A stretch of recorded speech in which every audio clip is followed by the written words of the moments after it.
I have recovered from COVID and I'm feeling 100 times better. My daughter finally let me out of the bedroom. So I have had 5 days to think, meditate, sleep, and yell about being quarantined to my room. I was only allowed to get out and go to the bathroom. It has given me time to recover properly, and I was given outstanding care. I teased her all the time about being Miss Paranoia, but she was going to make sure that I was 100% better, and that of course I didn't affect everybody else in the house. But every time that she would leave, I would sneak out onto the computer, but then I'd have to run back into my room before she actually came home. So it has definitely been a time of trying to recover, or just trying to exist inside of my bedroom. It has been horrible sometimes, but peaceful at other times. For those of you who do not know me, my name is Dora, and my kids and my grandkids all refer to me as Grandma Learning. I've had the pleasure and the honor, my throat's a little dry. I've had the pleasure and the honor of being able to work with each of my grandkids before they entered preschool, and now I get to be with them every day, as long as I don't have COVID, after they get off from school, helping them do their homework. So it has been one of the biggest honors in my life. My husband and I have been married for over 39 years, and we are still the very best of friends. We grow and learn from each other every day. He is a true saint for putting up with me. He's unfortunately, with all my physical issues that I've had, he's had to really care for me, and I know it's been such a burden on him, and he's been just a true saint. We have 3 remarkable adult children, and 2 wonderful daughter-in-laws, and they have blessed us with 7 exceptional grandchildren. These are the very, very best, I can tell you. So that is who I am, and this will help you understand my story. And I'm not sure. There we go. I can see things now. I'm like, I can't see anything. It's giving me all these metrics, the things I do not know how to read. So that's all right. I'll just get through it. But over the past 5 years, I've had so many physical struggles that I've really, really lost my motivation. Hi, Sarah. Thanks for joining me. See, I finally see somebody there. I've lost my motivation, and I'd gotten to the place where I just stayed in my room. We finally just set aside a room for me that I could do learning with the grandkids, and I just stayed in that room just playing with them. So in essence, what happened is I disappeared from real life. The really sad thing is that wasn't me at all. I'm a highly energetic, upbeat, positive person. And I've always been known for having a vision, for making things better, for changing the situation. You see, I lost my drive. And the only thing I wanted to do was sit with my grandkids in that silly learning room, and I quit making checklists. I quit working on projects, unless it had to do with learning with the grandkids. And then all of a sudden, it was one day I looked up, and guess what? 5 years had gone by. And here is the really sad thing about those 5 years. I have tons and tons and tons of pictures of my grandkids, but I have no pictures with my grandkids. Did you hear that?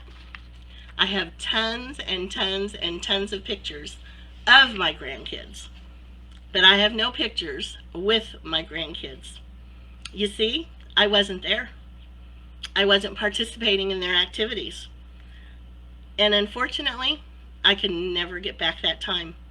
I missed it. I missed it because I was just staying in the house doing nothing.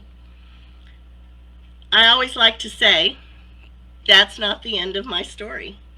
Today is different. I made some changes to my life physically. I decided I needed to live again. And finally, I had the energy and the physical capacity to do it. So here's what I did. Finally, I had to change how I was thinking. I decided I wanted more in my life instead of just waiting for my grandkids to get home from school. I wanted to get up and I wanted to begin doing things again.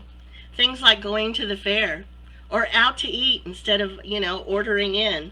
I can't tell you, since COVID, we just started ordering in all the time. I never wanted to go back out to a restaurant again. Didn't have to.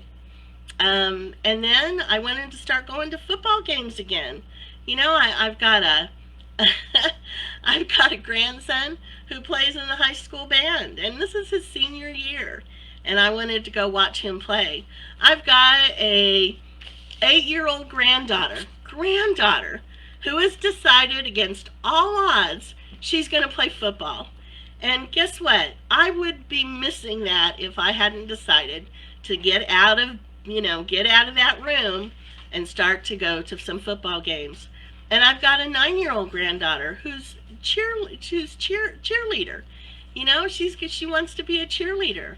And this Saturday she has to cheer because they're so limited on how many cheerleaders there are. She has to cheer for the 3rd grade, 4th grade, and 5th grade games to help out everybody, so everybody has enough cheerleaders. She's gonna be exhausted by the time she gets done. I have a grandson who is in Taekwondo, and he's getting stripes on his belt, and I want to be able to go see him get his belt and his stripes. And I can't do that if I'm going to stay inside. So I was the one who had to decide that I wanted more in my life. I could have always gotten out and about. I have a terrific support team. I have so many adult children. I have adult children and daughter-in-laws and my husband that would have pushed me around in a wheelchair anytime I wanted to go. It was me that made the decision to stay home, no one else. Now I have to be perfectly clear about something. I never lost my faith. I've always known that God was working in my life. He never told me to stay in and not go out. He gave me all the resources I needed to keep on living. It was me that decided to stop enjoying life. So I had to make the decision one day to wake up and live again. But that wasn't going to be enough. I had to also learn to act. I had to get up and move. It wasn't going to be enough to just think about changing. I had to do something. I began therapy for my lymphedema, and I had to deal with the hard work of being on compression, and I still do, 24 hours a day. I also had to make a change to my health. So God gave me an answer to that prayer, and I began taking a supplement once a day to help with my glucose levels, my discomfort in my body, my high fluid retention, and my non-existent energy. I cannot believe that God gave me an answer in just one little supplement. The change that I've had in the last 4 months has been breathtaking. Every time I think about the change that has happened to me, I just have to laugh, and I cannot believe the difference. The last thing I had to do was I had to start to set goals again. I began putting together those checklists once again that my family absolutely hates, but I love. I love checklists. They also love checklists. They just don't like to admit that they love checklists. I created a vision board and mapped out what I really saw in my future. Just because I'm 60 years old doesn't mean I can't accomplish things that are worthwhile. I think I have it's not finally. I think I have discovered that when I stopped dreaming, I stopped living. As my grandkids would say, I fell into the void. Well, I have respawned and am moving forward. I have my mojo back. So let me recap. Here is what I had to do. I had to make a decision to change my life and my situation. I had to decide that I wasn't going to sit in that room anymore. I had to take action and move had to get out of bed. And you know, one of the neat things, and it's the accomplishment, and you're going to think this is crazy, I was able to get in and out of the shower today all by myself. And I have to tell you that I have not been able to do that in over 5 years. I had to set goals again and motivate myself towards something. Had to set it out there. You know, I knew that if I didn't set goals and set my checklist, well, I didn't have anything to work on. So I had to find something to work on. The end result is I'm dreaming again and I'm living again. Life is not easy. I have to use my notes because if not, I would ramble on for all night long, those of you who know me. Life's not easy. It takes work every day, but it is worth it. How's your mojo? How you feeling? Have you lost your motivation? Do you need a little bit of encouragement? Let me know. You know, we need each other. We are not alone, even though at times it may feel like it. And I know, sitting in my room, sometimes I felt like it, even though I never was. I've never been alone. Well, I need to wrap this up. The guys, I kicked them out from playing video games and on their computers so they could go outside and play, so I could go live. It was way too loud in here, but I need to go ahead and wrap it up and let them in. But I want to wrap it up by saying this. I've been blessed beyond measure, and it is marvelous to be enjoying life again.